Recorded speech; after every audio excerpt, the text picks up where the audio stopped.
Hello guys, welcome to a new week of rebuilding myself. This is week 10, so I'm in a fifth of the objective I set to myself, which was a 50-week challenge. So this week I want to be sharing with you one of the reasonings that I have been having this week that I think that is super important because at least I have been a victim of these kind of thoughts and feelings. And I think that if I was the one who experienced this, it might also mean that some other people are experiencing the same thing. So I wanted to share it with you and also tell you a little bit more about the contra reasonings I try to have to confront this kind of thinking that I have and that I know that is not beneficial for me. So to be totally honest, this week has been about fighting against visualization and fighting against living in the future. So let me tell you a little bit more of what I mean by that. Mainly, one of the things I realized is that thanks to the reading I mentioned in the last video, which was Start with the Now, and I think that the Edgar Tolle book is kind of a great one. I only have read a fifth of the book, so I'm not the expert. I'm not here to share my my understanding about the author. I'm only here to share the thing that I found in the main pages, and I think that made a huge difference at the time, and it still does today, which is that our brain tries to escape from the present situation because he doesn't feel comfort in it. And I was sharing this morning with my family too, meaning that what I see or what I feel is because I'm not totally where I want to be, and this is only my fault because of my set expectations of what the life I want to have. My brain tries to escape the present moment, trying to picture moments where in my life where I was happier than what I am right now. And from there, he tries to escape. In the present time, he tries to escape two options. Whether it's in the past and it's a souvenir, a memory I have of a moment that I was happier than what I am right now, or whether it's a future situation that I'm picturing myself in my future life, and the only thing that I get from that is frustration because I'm not there yet. And what my brain does is remind me that every single second that I'm in that mind status or that state of mind.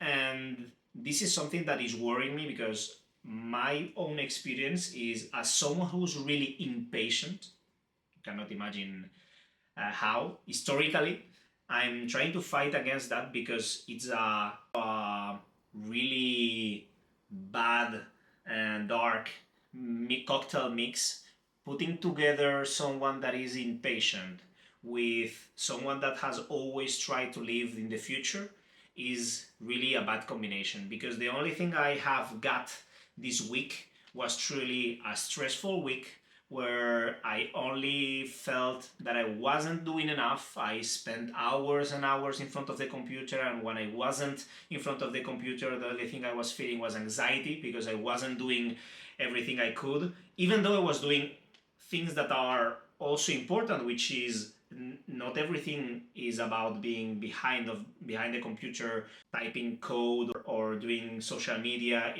It's also about learnings, and I have spent time reading, I've spent time doing some sport, I spent time thinking about the project without being in front of the computer, which is complicated, and of course documenting the journey, building, creating content, editing, etc. So I'm doing almost everything I can in this moment of my life to be sure and proud that what I'm doing is getting me closer to who I want to be in the future. So that being said, normally the feeling that I should be having is a feeling of a successful person, not economically, not because the project and Dreamly has attained the objective I wanted Dreamly to be, but because I'm doing everything that is in my hand towards the direction I told myself that I wanted to go towards to. So this is mainly the big picture of what I have been feeling this week.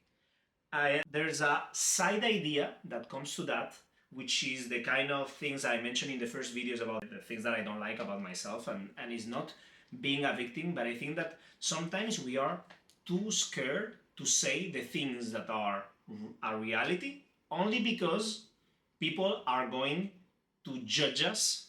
And let me go a little bit deep on what I'm trying to explain is, have you ever imagined yourself criticizing politics in the middle of the parliament? It is a kind of exercise when you imagine a lot of politicians around you and yourself complaining about the same people you are criticizing that are close to you, meaning the idea of a politician trying to build a law that is against his own interest is something that truly is mind-blowing, because I really think that it doesn't exist. Humans are like that, not only politicians. I think that all of us are like that. But this same idea comes to my mind a lot of times about our present situation. And it's not about being a victim, but I feel the pressure every day. At least that's a reality that I wanted to share with you. So far, Dreamly hasn't cost as much as some other ventures. And the main reason why is that through time, I've gained the experience of being able to do more and more tasks that in the past I delegated in order to now be doing it myself. I'm not going to take the example of the logo and the brand, etc., because that's something that I have always tried to do myself, but it could be a good example. Instead of externalizing this specific service and ask for a third party to help me build the brand, now I've done it myself. And this is the same concerning development, code, marketing, social media, whatever task I'm actually doing with Dreamly, it's everything done by me. And that has a big disadvantage. Everything in life has a big disadvantage, and that also I want to be clear. Every time you say black, someone will say white, and every time you say white, someone will say black. It's really complicated for you to have the perfect recipe of whatever you set your mind to, and you are going to be criticized. Whatever you say and whatever your position is, someone else will be thinking otherwise. So that at least is the reality. So from there, if you are honest with yourself and understand that what I'm going to say is only my opinion and this is my reality and my truth for the time being, is that building everything yourself, it's super complicated. Every entrepreneur will tell you that, but there are different types of entrepreneurs. And I wanted to do specifically a full video about this, but I think that I'm going to mention it right now. Let me check, because yes, guys, it's not the same to be having good genetics and starting to do some sport, gym training, etc., and feeling that you build muscle and you are stronger faster than someone else's. You cannot blame that person for not putting the effort, but you can not see that the genetics has an implication on why this person is doing it so fast. Okay, so if you get what I'm saying, this is the same thing for entrepreneurs. I don't know exactly, when you are watching this video and starting your company, I don't know where you're starting your company from. And get the idea, it's not because your idea is at point zero. Every idea has a point zero. I'm talking about the macroeconomics and the context in which you are set to build your idea. To give you an example, if I was in a city such as London instead of Alicante, or I was living in San Francisco because my parents decided that I needed to be born there, my situation will be totally different than if I was born in Alcorcón next to Madrid. And this is a reality, because a lot of times you see people starting their ventures and telling you, no, I've decided to move to this city to start whatever. I always ask the same question, because I never hear people explaining it like this. What is your economical context? Meaning, where do you come from? Meaning, when you decide to go to the specific city you are going with an amount of money to survive that I don't know exactly how did you made that amount, if something fails, where do you land? Because this is the important question I always want to ask entrepreneurs. If you fail, where do you land? Because if you land at your parents' basement in a big house with 4 bedrooms, a pool outside, and you are saying that you are making the same effort building your company that someone that doesn't have this specific pillow or mattress to fall into, then you are not being realistic. And that's the thing I'm not totally seeing a lot of times. Now I see a new wave, and I will love to mention and remember the names of the Instagrams that I'm thinking about. But there is a new wave of people documenting and building in public, which is super interesting because at least you see their background. From there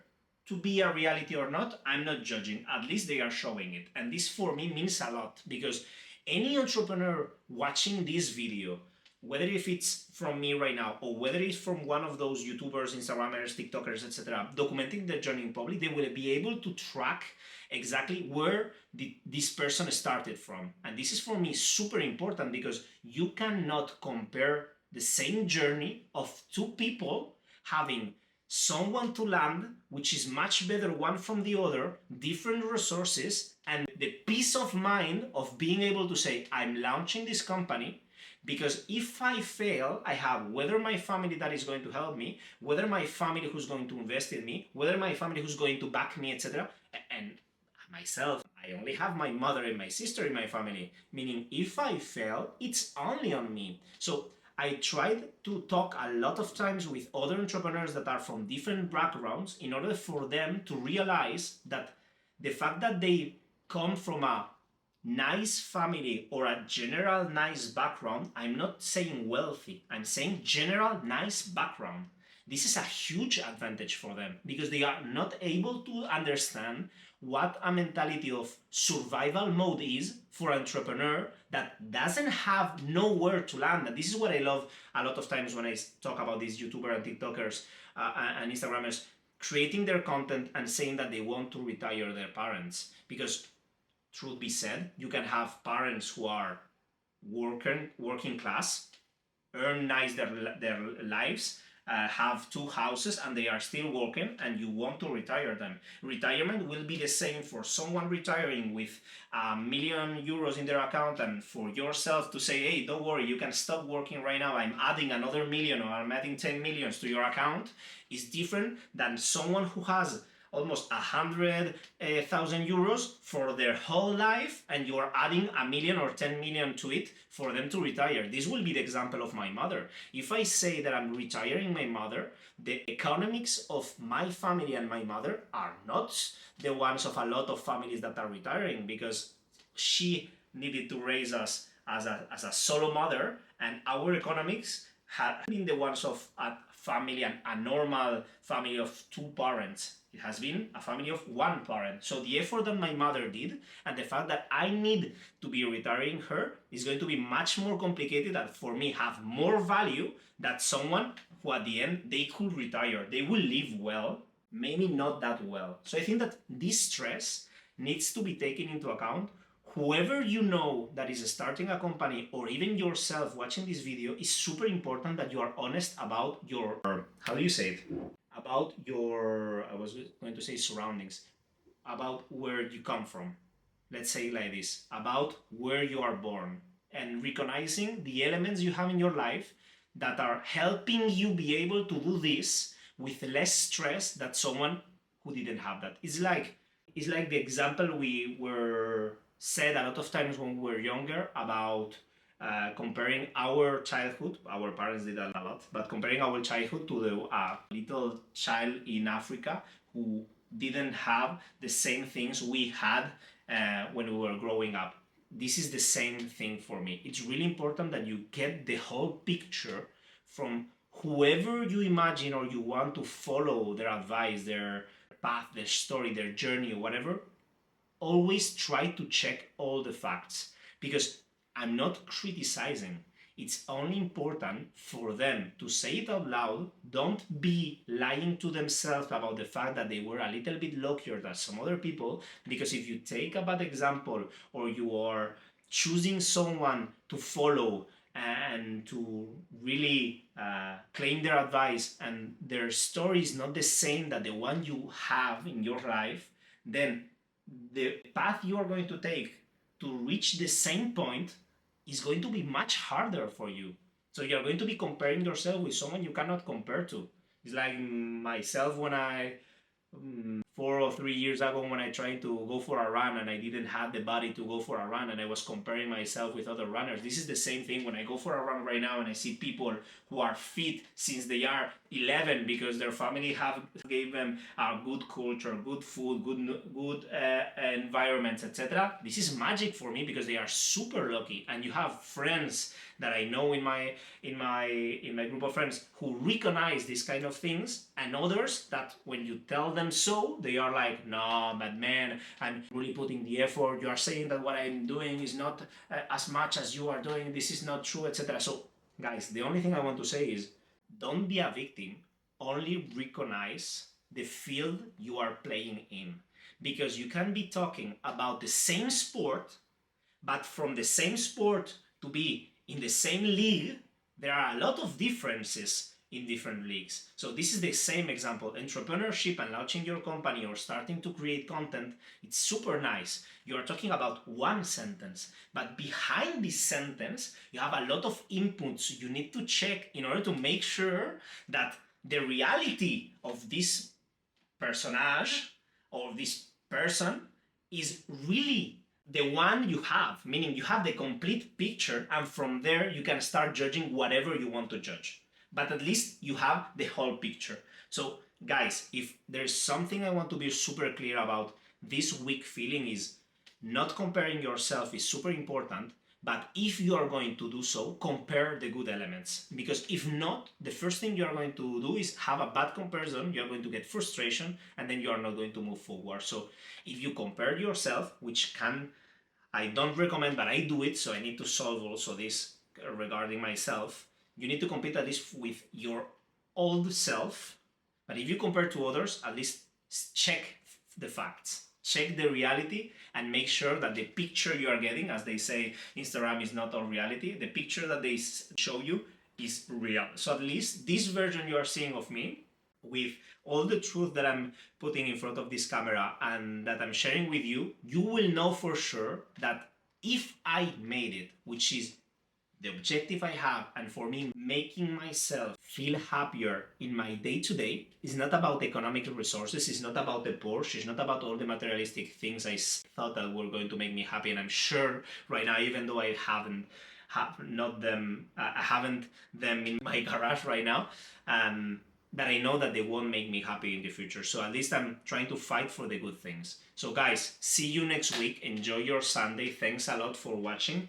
20 minutes, it's a lot of times in your life, so always grateful of sticking here with me. Try to give you my everything every Sunday, because I think that sharing this content is super valuable. So thanks a lot and take care. See you next Sunday. Bye bye.